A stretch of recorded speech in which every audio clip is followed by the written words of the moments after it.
Thank you, Dr. Modi. I'd like to now invite the rest of the panel to come up to speak about diaspora and globalization, and they are Dr. Devesh Kapoor, Director, Center for the Advanced Study of India, University of Pennsylvania, USA, Mr. Didar Singh, Secretary General, Federation of Indian Chambers of Commerce and Industry, India, and Mr. Dyaneshwar M. Mule, Additional Secretary, CPV and Overseas Indian Affairs, Ministry of External Affairs, India. Gentlemen. The chair for this session is Professor Subrata Mitra. Good morning, sir.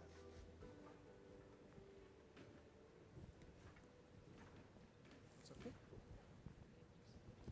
Perfect. All right. No problem. Yeah. I'm sorry that we are under such time pressure. Yes, always happens in all conventions. Nothing new. Stimuli.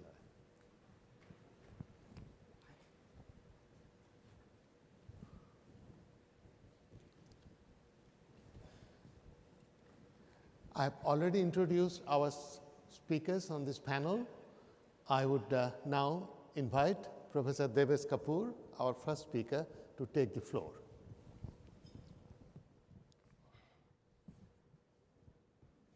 We have the. Oh, I'll just wait till they put my talk on. Yes. So this is a book that is forthcoming in a couple of months, and it's about. It's called The Other 1%, because Indians are about 1% of the population of the US. The outline of the talk is I'll first give you my motivation sort of underlying this work. This work, I should emphasize, is with two co-authors, Professor Sanjoy Chakravarti and Nirvikar Singh. I'll give you a context of immigration both from India and immigration into the US, some characteristics of this group, try and explain the outcomes, and some sense and speculations about the future. So the key motivation of this talk is very, very simple. How did a population from a poor developing country with low human capital become the most educated and highest income group in the world's most advanced nation in a single generation?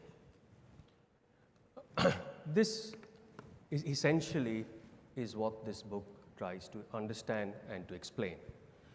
What you have there is a graph where on the x-axis is education, percentage of that population. So these are immigrants into the United States from different countries. As you can see, India is a complete outlier, both in terms of the fraction of the population that has a graduate degree, as well as family income. The group that comes most close in terms of education is immigrants from Taiwan, and the group that comes most close in terms of income are immigrants from Switzerland.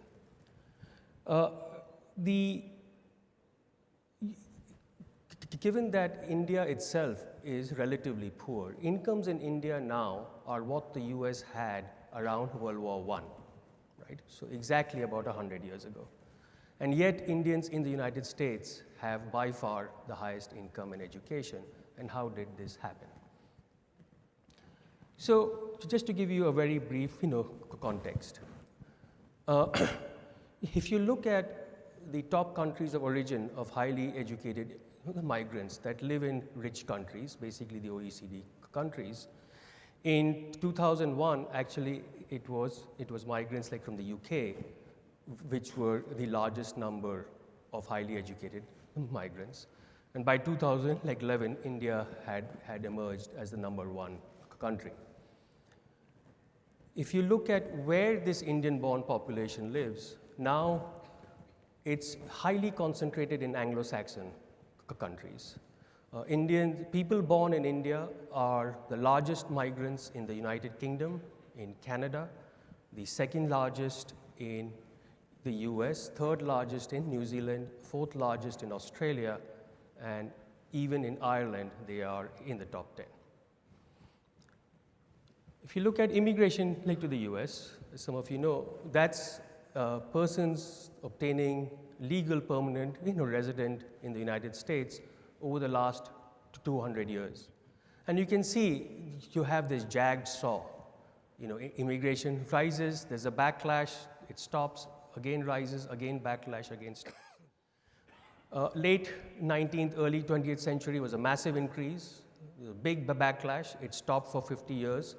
And of course, we know from 1965, there has been a huge increase in migration like to the United States. What is very, very distinctive, however, is how this migration has shifted. In the mid-19th century, this migration to the US was largely from Northern Europe. It was called the Northern European Wave. By the late 19th, early 20th century, it was from South and East Europe.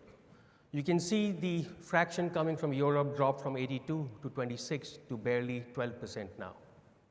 And it was replaced largely by migration from Latin America, especially Mexico, and increasingly from Asia. As I will show you at the end of this, by 2015, migrants from Asia will be the single largest migrants like to the United States.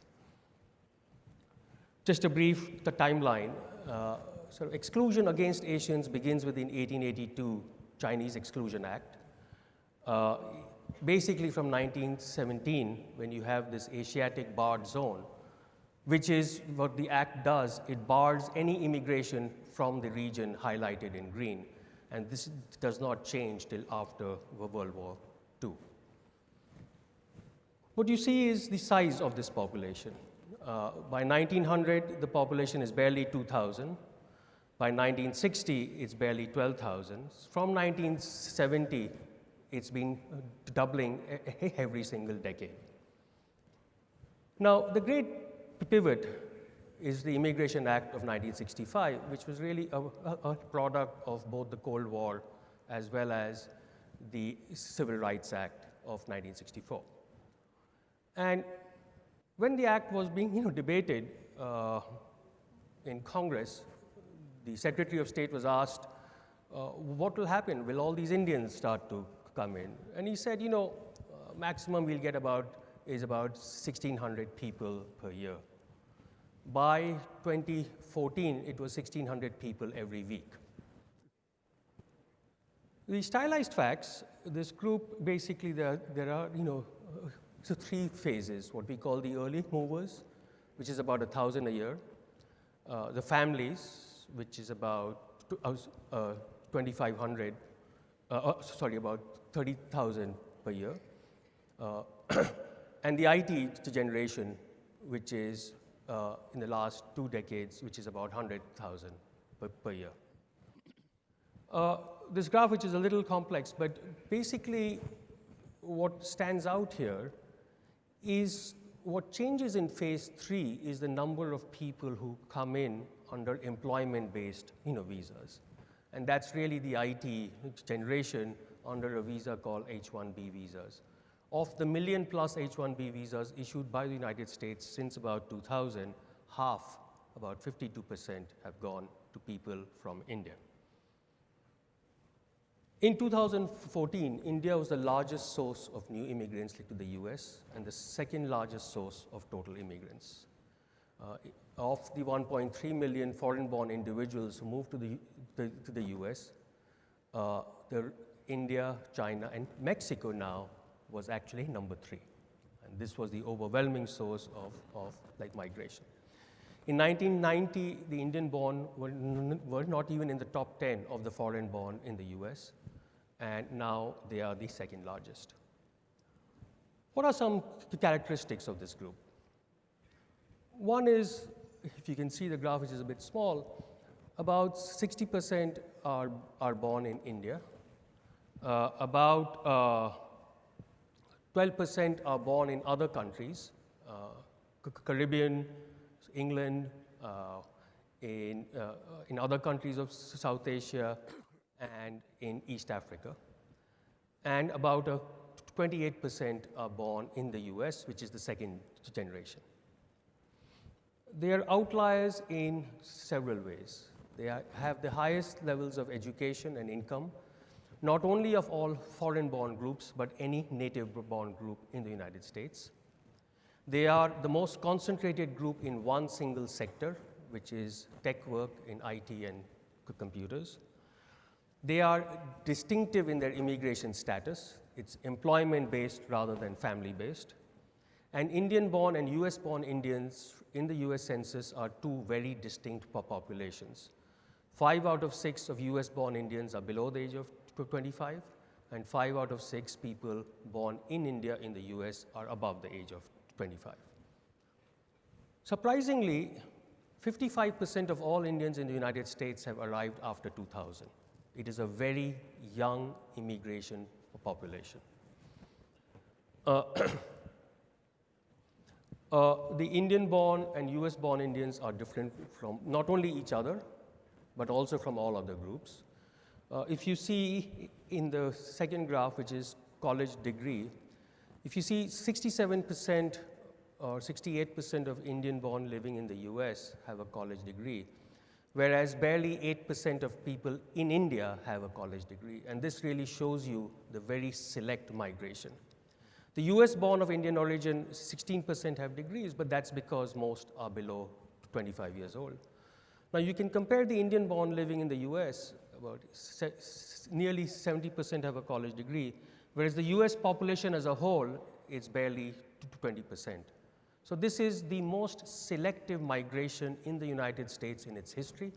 It's the most selective migration in the world, we think, in the last 100 years. There is increasing variation among ethnic groups. Initially, many people who came were Gujarati and Punjabi speakers. Now, overwhelmingly, it is Telugu, Tamil, and Hindi speakers. If you look at, these are the different populations in different states, meaning Indian-born. In each state, the Indian-born have a higher income and higher levels of education than the population of that state as a whole. If you look at by language, Punjabi speakers are by far the lowest income group of those going from India, like to the US, whereas people from South India and from Maharashtra and Bengal are the highest income group. One of the first groups that from India that made it, the profession was physicians. And by the early 70s, 1 out of 7 of every doctor practicing in the US was from India. And this was a very, very dominant group in the earlier years, but that is much less the case now. Entrepreneurship, just the one thing to remember is about 6 to 8% of high-tech startups have Indian founders or co-founders in the US. That is about 600 to 800% their share in the population. The one thing which is also true, this advantage that the Indian-born have in the US is both across men and women. So first-generation Indian women have the highest fraction in the professional and managerial occupations of any group in the US. And this advantage is even further amplified in the second generation, when actually it is even more than second-generation men of Indian origin. This is where they live. We have the data by zip code across the United States, and these are the concentrations of, as you can see, it's very much in the Northeast and California, with emerging centers in Florida, Dallas, Houston, and Chicago. On their political preferences, given their income, in the United States, people with higher incomes tend to vote for the Republican Party. Indians are an exception. They are the most overwhelmingly Democrat voting group. After African Americans, they are among the most Democrat. We have this data for the support for Trump versus Hillary Clinton. it's about the same that you see there. 80% of Indians are now voting for the Democrat Party. The Republicans barely get around 10 to 12%. Now, how do we understand this? How do we understand that why do we get these very exceptional outcomes of this group? One, of course, is the primacy of selection, right? This group is largely, though it has begun to change recently, is overwhelmingly upper caste. India's social hierarchies and historical discriminations have always selected some groups for education disproportionately compared to other groups. Then the rationing of seats and exam-based systems mean that in STEM fields, barely 6% of the age cohort is in STEM in India. It is much higher than that of the Indians in the US. And of course, is the screening of the US immigration system, which adds further to this selectivity. So one way to think about it, right, the average education of people in India is much lower than the average education of people in the US. But those who migrate from India to the US come from the tail end of the distribution, and that average of the tail end is higher than the average of than the US average. The second reason they are so that they do better is if you see on the extreme left of the graph that Indians are overwhelmingly concentrated in IT and computers. Because this field is the fastest growing field in the US, they have essentially ridden that wave. Third is how they come to the US. Compared to all other immigrants, they come much more through employment visas, which means they start at a salary above the US average wage compared to other immigrant groups. Third is their English language proficiency. This is percentage of people who speak, whose English speaking skills are less than very well. And as you can see, Indians have the least number who speak like, whose English is not that good. And fourth actually is how socially conservative they are. Indians have the lowest rate of divorce, highest rates of marriage, which means household and family income is much larger than other groups. Just a brief thing on the future. Asians are projected to become the largest immigrant group by 2015. That's the share that is projected to change. The Hispanic population immigrants is going to drop very sharply. Across the US, where you see the Indian flag, this is all the states where Indians are the highest immigrant group. This is after, like, Mexicans. By the early 2010s, Indians were entering the US in unprecedented, like, numbers. If these trends continue, within a couple of decades, they will be 2% of the population.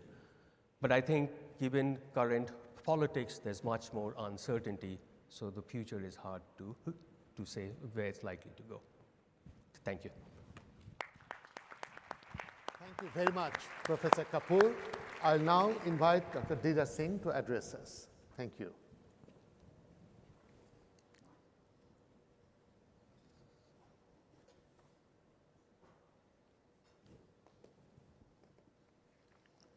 Okay, thank you. Okay, there it is.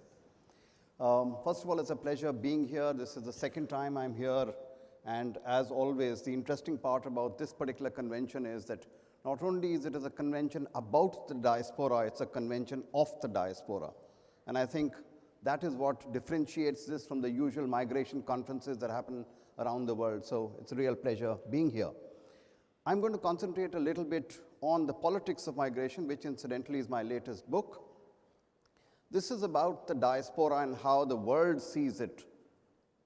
You know, in many ways, diaspora is considered to be a way forward into development. And sometimes I say this, I say it's like the diaspora is considered the Christmas father of development. He's expected to come there, bring gifts to you. Every country wants them to come, particularly emerging and developing countries want the diaspora to come forward and help it in its development effort. The only issue is that not everybody believes in Christmas. And the second issue is when Christmas Father does come, he comes with the gifts that he planned rather than what you wanted. So there's a little bit of a dichotomy here. But this dichotomy essentially comes from migration. And you just heard Professor Devesh Kapoor, who told you about how the migration happened in the US and the different stratosphere that they are part of and the way this is moving forward. I'll dwell a little bit more on migration and how my expertise here is really looking at migration in the politics of it, really looking at it of how politically it will determine what and how this future is going to emerge as. Now, there are several myths about migration. I'm not going to get into the details of it, but more often than not, it has been presumed that people migrate mostly for economic compulsion. Actually, this is not true. It is also proven that it's expected usually, like the US, everybody expects from developing countries they're moving into the US, that it's always a north-south movement. In reality, 60% of the global migration is within the developed world, and 40% is in the south-south developing world. So it's actually a myth, completely wrong. It's also presumed that migration is a one-way movement. Actually, it's a very, very complex process. Similarly, there is a really, and today because of the whole European example that we are seeing, the whole refugee movement into Europe, it's beginning to see or beginning to be presumed that migrants are something that are going to cause harm, they're going to be criminals, they're going to be a drain on public resources. In reality, it's been proven over history that they use much less of the public services. In fact, they contribute much more.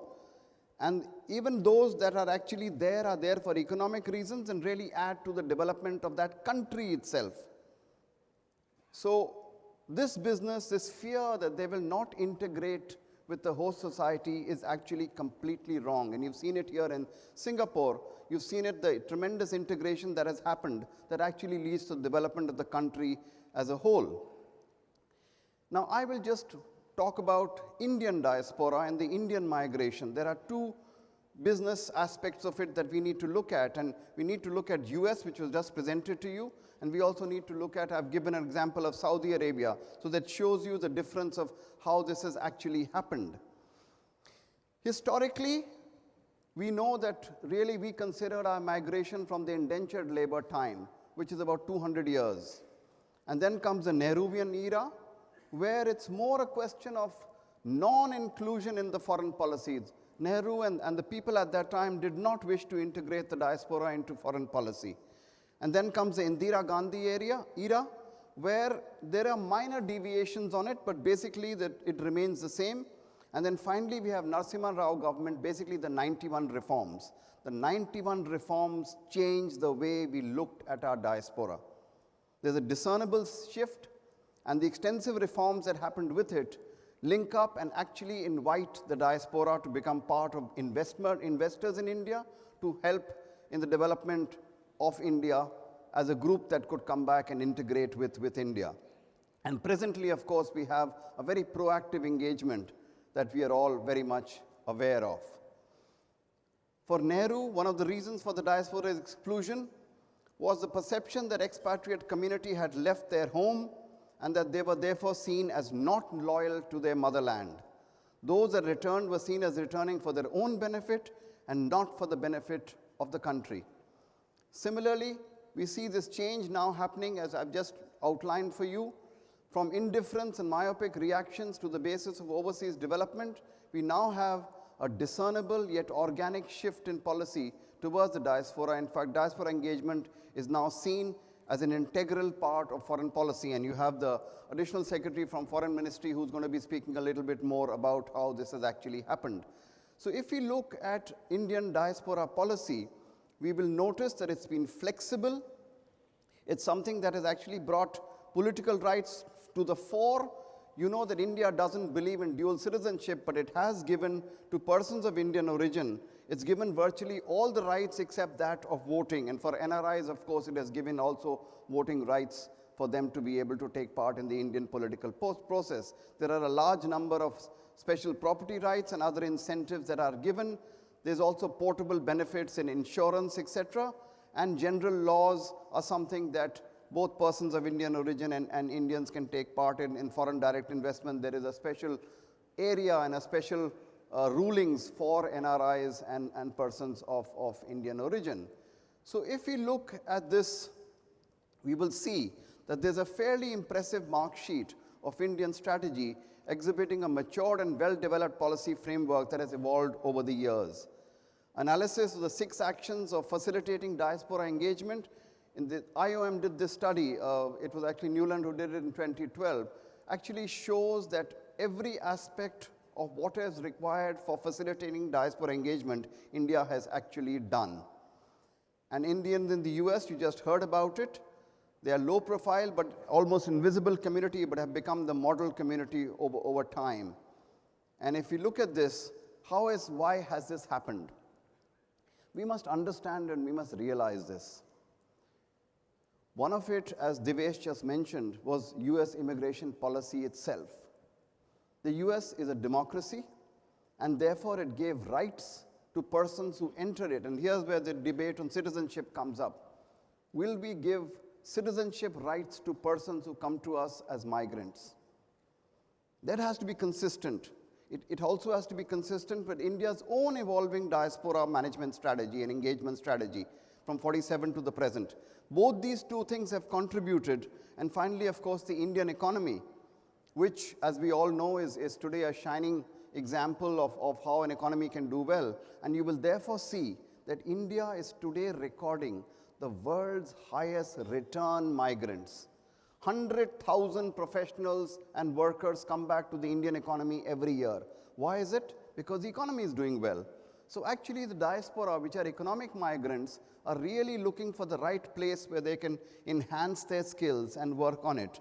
And that is why we see this difference, particularly when we see with this, I won't get into this high-level committee report, but basically it showed how important role the diaspora can have. But if we... For brain gain, as he praised Indians in Silicon Valley for their contributions. Bharat के संबंध में जो पुरानी सोच थी वो बदलने के लिए दुनिया को मजबूर होना पड़ा है। उसका कारण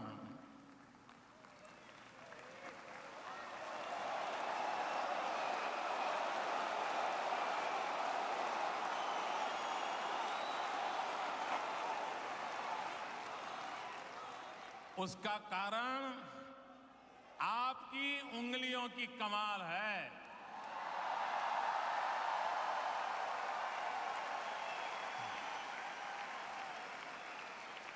आपने कंप्यूटर के कीबोर्ड पर उंगलियां घुमा करके दुनिया को हिंदुस्तान की एक नई पहचान करा दी है।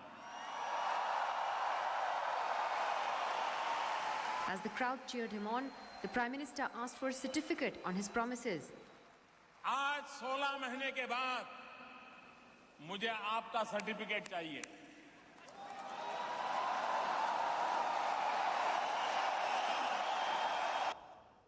This is the Indian Prime Minister with the Indian diaspora in the US that he just learned about. This is the connect that he gets everywhere that he goes, because he has seen this diaspora perform and he's seen them reach the highest echelons of whatever society they're part of, and he wants them to connect with India also. That is our new policy, and that is what is happening. Now let's compare this with Saudi Arabia. I'm giving this as an example for us to understand how diaspora react in different situations. Saudi Arabia hosts 2.8 million Indian workers. That's a very large number of people. They are the largest Indian passport holders holding community outside India. However, even though they're such in large numbers, 35% of 8 million workers there, they are considered foreign workers and will never be offered citizenship. The kingdom's laws have focused on Saudiization, and more recently there's a whole new policy called Nitakat, which is all about saying that by force you must take local persons as your employers and actually pay them twice the amount of wages that you will to the Indians and the foreign immigrant workers that come there. Since no political rights are available in that country, you have a completely different performance of the diaspora there compared to the diaspora that we just saw in the US. This is the stark reality and the difference that we must understand. And this is what makes for engagement of the diaspora as we look ahead. What are my final thoughts? That this one-size-fits-all approach is not possible in a diaspora engagement strategy. A liberal and economic, democratic environment in a country of destination affords its citizens, irrespective of ethnicity, the opportunity to be active, transitional, political citizens. So when we talk about diaspora and citizenship, we have to understand that while globalization on the one hand is creating global citizens, democracy affords for creating local citizenship, which also continues its connectivity with the home country. And when does it happen and how does it happen? It happens when the diaspora is able to focus on the politics of migration. Thank you very much.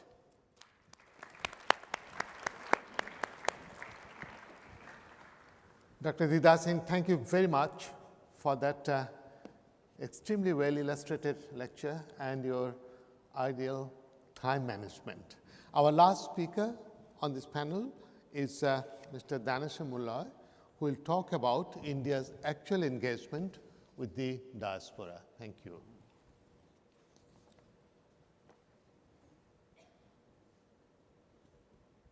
How does this operate? Yeah, good morning. Good morning, everybody. Let me thank the organizers for giving me this opportunity. It's only in these conferences that we can put in context the current effort of Government of India towards the diaspora. I can say that we're trying to connect the ancient vision of Vasudhaiva Kutumbakam to the modern contemporary lives of all of us in a very, very multifaceted manner. It's a overseas Indian community of 30 millions. Actually, these figures have not been verified. So they range from 25 million. This is the figure that was quoted in the LM Singhvi report. Now we have moved 10 years hence and maybe we are about 32, 33 millions. Just Gulf alone, about 800,000 Indians go every year. This is a very unique diaspora, I would say. You can find them in more than 150 countries. There are at least 30 countries where the population is more than 10%. And today, there is only one continent out of the 5 continents in the world that has not seen a head of state / head of government from the Indian descent. That happens to be Europe. All other continents have seen either an Indian head of state or an Indian head of government.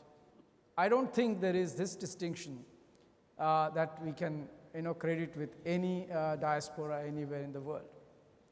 Just for a brief background, we have 4 major segments of our diaspora.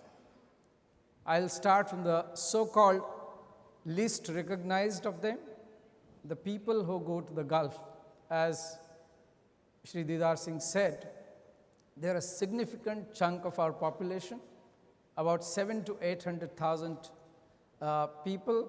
Mostly, they are the blue-collar workers going to Gulf countries, and they constitute millions currently. The second one, again, I would say in the ranking of least recognized, because their contributions have been enormous in relation to the recognition that they get. The second is the Girmitia, or the PIOs, the persons of Indian origin, the older diaspora as we call them. These are again around 10 to 15 million, and they're scattered all over the world, starting from Fiji to Trinidad and Tobago and Jamaica to Malaysia. You really don't know. The third, perhaps many of you belong to this category, is the so-called OCI category. Currently, we call it OCI for the sake of convenience, because these distinctions, again, as the chair pointed out very correctly, are very, very blurred. They are very vague distinctions, and these barriers are breaking in so many different ways. So the OCIs are essentially those Indian citizens who traveled abroad after independence and became citizens of those countries. We're trying to get them back into the fold of our country. And the last category is there's a huge floating Indian population all over the world. These are NRIs to some extent, they are tourists, they are students. Devesh made an excellent presentation here. To the United States of America, we contribute about 5 to 8 billion US dollars every year on account of education alone. It's a huge contribution that we are doing. But similarly, every 7th person in the United States, including the President of the United States, every 7th person in the United States is being treated by an Indian doctor. So just imagine what would happen to the health of United States if the Indian doctors are not there. That's a very, very significant and powerful contribution. So this is a very diverse diaspora. The rules of citizenship and borders and cultures mixing around are absolutely confusing at times. But yet, the beauty is, yes, Indians go outside India, but India does not go outside the Indians. And whether they accept citizenship of X, Y, Z country, there is that core Indian value, you can call it core Indian heritage at the heart of the Indian person. So you have, in terms of geographical footprint, you see them everywhere. There are now up to second generations PIOs you trace. Students I mentioned, professionals and unskilled workers. Among professionals, I would say there is a category of hoteliers in the United States of America. You have more than 50% of the ownership of hotels in the United States is with Indians. Again, not very well recognized facts, because these are not necessarily the most articulate members of our diaspora. But they are, in a way, contributing in a major way to the US economy. They are very successful and aspiring community, absolutely. You might just have, in a few months from now, the first woman senator in the United States from an Indian descent. You already have 2 governors. You have 1 congressman right now, and 1 deemed congressman, I would say, Tulsi Gabbard, who claims to be a Hindu. She is Hindu by religion, and she was the first woman in the United States Congress to take oath on Bhagavad Gita. These are changing contours of the Indian diaspora and how they look at India. It's a growing profile all over the world, and most interestingly, for a variety of reasons, including emotional, economic, cultural, they are now keen to connect back with India. And we are all ready to receive them with open heart and open arms. We provide, among other things, OCI cards. OCI cards puts you on par with an Indian citizen, except for voting rights, contesting elections, and purchasing land in plantations and agriculture. It's those of you, because I often meet most of the middle class Indian members of the diaspora, they have the OCI cards. It's the high class Indians who generally meet in these gatherings, elite ones, they don't have OCI cards. You ask here, I don't want to ask that question. Ask people to raise their hands as to how many of you have OCI cards, and you will see very few hands. But you go to a community gathering in the United States or in Singapore, say the middle class, typical middle class, overseas middle class, Indian middle class will always have an OCI card. It's a very useful document. It gives you a right to stay in India, take an employment in India, except few government jobs. You don't have to report to anybody, to police or anything, buy properties, commercial or otherwise. So it's a very unique facility that I would recommend for all of you. In India, within India, we are issuing over 1 crore, that is more than 10 million passports every year. We are the 3rd largest passport issuing authorities in the world, Now, we will very soon become the largest passport issuing authority, and we are trying to use technology to reach out to every Indian citizen, because in my view, because I am in charge of the passport, visa and consular matters, and also the overseas Indians, and I feel that every person who is holding a passport today is potentially a member of diaspora tomorrow. Because I have been to many smaller cities in India, and I meet people in the passport service centers, and I ask them, why do you need the passport? So the girl or boy often would say, I want to go to the United States or UK or somewhere else. And what would you do? Well, somebody says, I'll teach. Somebody says, I'll do a technology job. So it's absolutely a changing landscape within India vis-a-vis how they see overseas countries and employment. Welfare and protection measures. We have a number of welfare and protection measures, particularly for the blue-collar employees. I'll come to that later if time permits. Repatriation and evacuation from the conflict zones. What earlier was being done by many developed countries is now being done by India. In Yemen, we evacuated 45 different nationalities, Indians being among one of them. So it's a kind of a regular job. Only last week we evacuated our people from South Sudan. It's an ongoing job for all of us. We address the grievances of the Indian community wherever they are, engage with the young overseas Indians. We have a number of initiatives to engage the youth, things like internships, things like corporate associationships in India. There is something called Know India program, and there is something called Bharat Ko Janiye quiz. We have regular diaspora meets both in India and abroad. We facilitate diaspora's connection with India, and we recognize their contributions and achievements, because it's very important for us to have these role models known to the Indians in India and Indians all over the world. These are called Pravasi Bharatiya Samman Awards, and every year there are 15. But now that we are celebrating it once in 2 years, this year there will be 30 awards.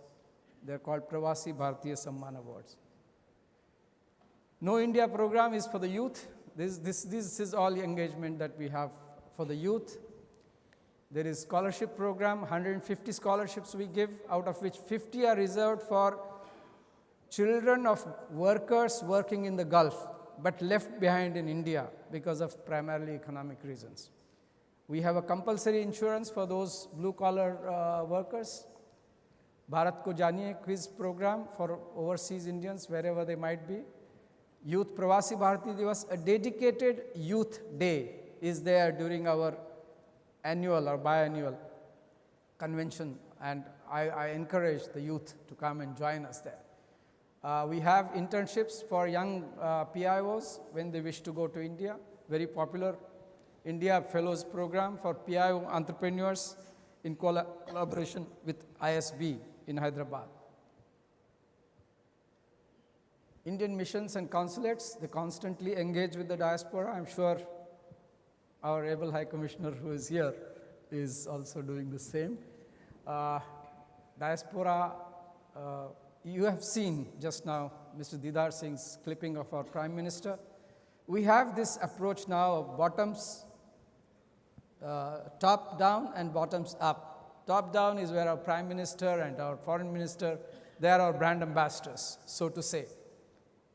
And bottom up is really all of us who are trying to implement various schemes that are there of Government of India. And Prime Minister has always appealed to people that put one foot in India, one abroad, because that's going to be beneficial in the evolving global situation. Pravasi Bharati Divas 2017 will be held in Bangalore. Mark your calendar for 7-9 January 2017. We already started our preparations. Missions posts celebrate Pravasi Bharatiya Divas every year. We have regional diaspora engagement events, both in India as well as abroad. Regional diaspora events are like Vibrant Gujarat, Vibrant UP, or Invest Maharashtra or Invest Rajasthan. Those kind of events have become very popular because ultimately the action takes place in the states, not necessarily in Delhi. Social media platforms, we are all very, very active on in the social medias. I don't want to elaborate much.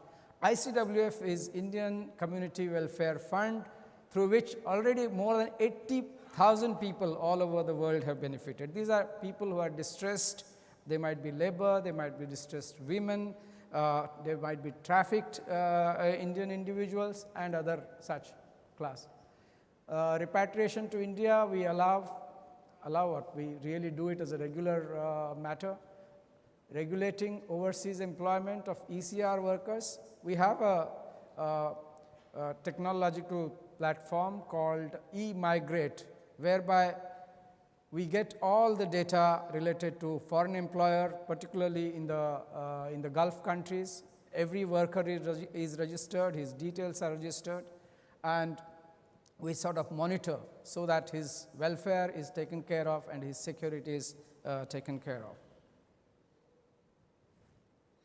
Assistance to Indian women who are in distress or abused by overseas Indian spouses, and we have helplines both in India as well as abroad. India Corporate Internship, I mentioned about this is for youth. There is something called India Fellows Program for entrepreneurs from the PIO segment, and then India Development Foundation. Many of you always complain that we want to give back to India, but we don't have good channels or valid channels or reliable channels. India Development Foundation is one such channel. It is Government of India's own trust, and it's completely transparent, no administrative charges, and you can invest, you can donate to any cause of your choice. We have 100 projects in the basket, but you can make your own project, and Government of India stands guarantee and accountable for all the expenses. Yeah, I understand the time is up. All in all, to sum up, I would say that, again, to quote an ancient sutra from Rigveda, Ano Bhadraha Krutavo Yantu Vishwata, which means let noble thoughts come to us from all over the universe. That is the motto in which we work. Thank you so much.